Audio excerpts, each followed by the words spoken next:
मजे लेके किसने छोड़ा नोरा फतेही को, वो अब आत्महत्या करने की बात कर रहा है। सलमान खान को मारने के लिए किसने दी सुपारी, उनके मास्टर प्लान जानकर आपके पैरों तले जमीन खिसक जाएगी। और उसकी गैंग ने नोरा के इंस्टाग्राम अकाउंट को हैक करके सारी गोपनीय फोटोज लीक कर दी। सलमान खान को बॉलीवुड का बैड बॉय कहा जाता है, लेकिन पुलिस के सामने एक इंसान ने सलमान खान को मारने की धमकी दी है। उनकी सुपारी लॉरेंस बिश्नोई ने संपत नेहरा को दे चुका है। ये वही लॉरेंस बिश्नोई है जिसने अभी हाल ही में पंजाबी सिंगर मूसेवाला को गोलियों से भुनवा दिया था। लेकिन सवाल यह है कि लॉरेंस बिश्नोई की सलमान खान से क्या दुश्मनी, जिसकी वजह से वो उसे किसी भी कीमत पर मारना चाहता है, जिसके लिए उसने अपने सबसे संपत नेहरा को इस काम की जिम्मेदारी दी। बात सबसे पहले 1998 से शुरू होती है, जब सलमान खान के ऊपर काले हिरण के शिकार करने और अवैध तरीके से हथियार रखने के आरोप लगते हैं। असल में बिश्नोई समाज में काले हिरण को भगवान का दर्जा दिया गया है। अब कहानी सीधे पहुंचती है 2018 की एक न्यूज चैनल पर, जब लॉरेंस बिश्नोई खुल्लम खुल्ला सलमान खान को मारने की धमकी देता है। उसी साल 2018 में हैदराबाद से लॉरेंस का गिरफ्तार होने के बाद उसने पुलिस के सामने कबूल किया कि सलमान खान को मारने की सुपारी लेने के बाद उसने सलमान खान के घर की जासूसी तक की। यहाँ तक कि एक बार वो सलमान को मारने के लिए पिस्टल तक ले गया था, लेकिन दूरी ज्यादा होने के कारण वो नहीं मार सका। उसके बाद उसने दोबारा सलमान खान को मारने के लिए स्पेशल गन मंगवाई, लेकिन उससे पहले ही वो पकड़ा गया। लेकिन उनके गैंग के मेंबर अब नोरा के पीछे पड़ चुके हैं। नोरा फतेही का इंस्टाग्राम अकाउंट हैक करके हैकर ने उनकी सारी पोस्ट और फॉलोअर्स की लिस्ट को गायब कर दिया। हैकिंग का ये खेल करीब 4 से 5 घंटे तक चला, जिसकी वजह से नोरा का अकाउंट डीएक्टिवेट दिखा। अचानक अकाउंट डीएक्टिवेट हो जाने से और पोस्ट गायब हो जाने से कयास लगाए जा रहे थे कि नोरा ने अपना सोशल मीडिया अकाउंट डिलीट कर दिया है। फैंस को भी इससे काफी हैरानी हुई और नोरा के इंस्टाग्राम अकाउंट के डिलीट हो जाने के बाद भी ट्विटर पर हैशटैग नोरा फतेही ट्रेंड होने लगा। लेकिन अकाउंट रिस्टोर होते ही नोरा ने अपने इंस्टा स्टोरी पर एक पोस्ट शेयर करते हुए लिखा, क्षमा करें दोस्तों, कोई मेरे इंस्टाग्राम अकाउंट को हैक करने की कोशिश कर रहा था। कोई सुबह से मेरे अकाउंट का एक्सेस हासिल करने की कोशिश कर रहा था। ये सब तब हुआ जब नोरा दुबई में छुट्टियां मनाने के लिए गई। नोरा फतेही के इंस्टाग्राम पर लगभग 43 मिलियन फॉलोअर्स हैं और वो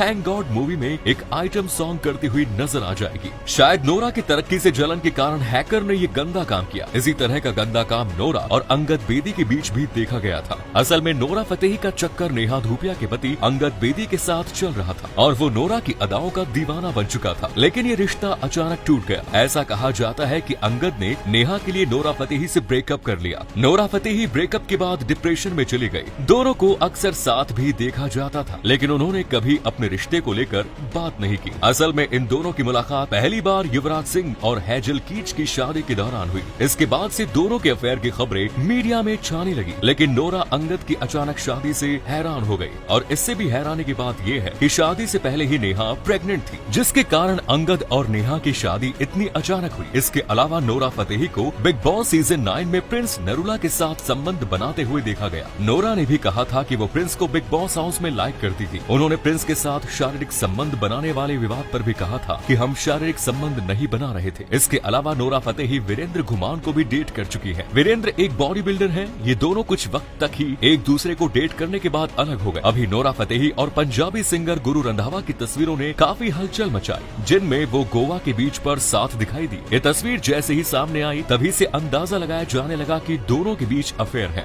मगर उसके बाद क्या हुआ कोई कुछ नहीं जानता। लेकिन साउथ फिल्मों की हीरोइनों में सबसे अमीर एक्ट्रेस की दौड़ में अनुष्का शेट्टी सबसे आगे है। अनुष्का शेट्टी के पास कुल 119 करोड़ रुपए है। अनुष्का शेट्टी वही है जिसने बाहुबली में देवसेना के रोल से दुनिया में अपनी पहचान बनाई। इसके बाद तमन्ना भाटिया और सामंथा के पास लगभग 110 करोड़ रुपए है। दोनों ही एक्ट्रेस ने एक से बढ़कर एक फिल्मों में काम किया है। तमन्ना भाटिया के प्यार में बाहुबली भी अपना होश गवा बैठा था। इन दोनों की जोड़ी को फिल्म में लोगों ने काफी पसंद किया और दूसरी तरफ समांथा को पुष्पा मूवी में आइटम सॉन्ग करने के बाद काफी लोकप्रियता मिली। इनके बाद नंबर आता है नयनतारा का, जिसके पास लगभग 75 करोड़ रुपए है। नयनतारा ने कोल मावु कोकिला पुथिया नियमम जैसी और भी कई सुपरहिट फिल्में दी है, जिसकी बदौलत आज वो करोड़ों में खेलती है। पूजा हेगड़े भी इन अभिनेत्रियों से कम नहीं। इनके पास फिलहाल 50 करोड़ रुपए है, जिसको उसने कई फिल्मों और आइटम सॉन्ग करके कमाया है। पुष्पा से पहचान बनाने वाली नेशनल क्रश रश्मिका मंदाना के पास फिलहाल सिर्फ 45 करोड़ रुपए ही है, लेकिन आने वाले समय में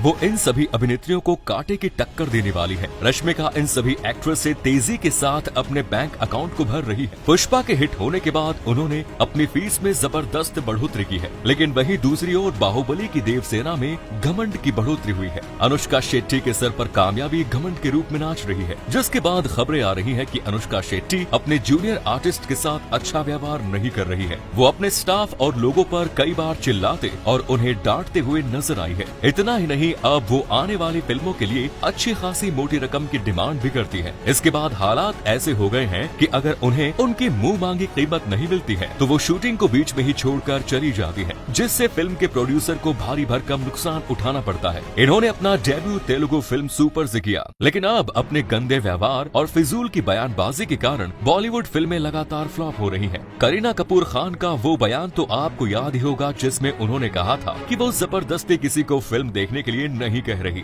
ऐसा ही कुछ बयान दिया था आमिर खान की पत्नी ने कि उन्हें देश में रहने से अब डर लगता है। यहाँ तक कि आमिर खान खुद दुश्मन देश के नेताओं के साथ मिलकर खाना खाते हुए भी दिखाई दिए, जिसके बाद उनकी फिल्म का बायकॉट किया गया। इसके अलावा लगभग हर फिल्म में किसी न किसी देवी देवताओं या फिर किसी दूसरे धर्म को लेकर बवाल खड़ा होता रहता है, जिसकी वजह से बॉलीवुड फिल्में मुंह के बल गिरती हैं। बॉलीवुड की इस समय ऐसी स्थिति है जो और किसी भी दूसरी इंडस्ट्री की नहीं है। लगातार एक के बाद एक फिल्में फ्लॉप हो रही हैं। कोई भी फिल्म साउथ की फिल्मों के आगे नहीं टिक पा रही। दरअसल लॉकडाउन जब से हटा है और फिल्में थिएटर में रिलीज होनी शुरू हुई है, उसी वक्त से लोग सिनेमा घरों से गायब हैं। इसी के साथ हाल ही में रिलीज हुई राजामौली की फिल्म RRR, जिसने बेहतरीन कारोबार किया और हॉलीवुड के निर्माताओं को भी ये फिल्म काफी पसंद आई। इसके बाद यश की फिल्म KGF 2 आई। इस फिल्म ने भी लोगों को एक बड़ी हिट दी और लोगों को फिर से एक बार सोचने पर मजबूर कर दिया कि बॉलीवुड की फिल्में ही आखिर क्यों नहीं चल रही। साउथ के पास ऐसा क्या है जो बॉलीवुड के पास नहीं है? आप साउथ की फिल्मों को देखेंगे तो आपको पता चलेगा कि वहाँ के डायरेक्टर्स ने मसाला पेश किया जो कि बॉलीवुड फिल्मों से गायब है। बॉलीवुड अभी भी घिसी पिटी कहानियों को लेकर बैठा हुआ है। बड़े बजट की फिल्मों में निर्माता सुपरस्टार पर ही दांव लगाते हैं। इन स्टार्स की वजह से छोटे किरदार और उनके रोल की अहमियत खत्म हो जाती है। ऐसे में फिल्म लीड स्टार्स पर केंद्रित होने के चलते कहानी दम तोड़ देती है। कहानी में नयापन दर्शकों की पहली मांग होती है। ऐसे में जब उनके सामने कॉपी किए सीन दोहराए जाते हैं तो दर्शकों के लिए इसे स्वीकारना मुश्किल हो जाता है। यहाँ तक कि बड़े बजट की फिल्मों में पोस्टर भी कॉपी किए होते हैं। इसमें डायलॉग से लेकर एक्शन सीन तक चुराए होते हैं, जिसकी वजह से बॉलीवुड फ्लॉप हो रहा है।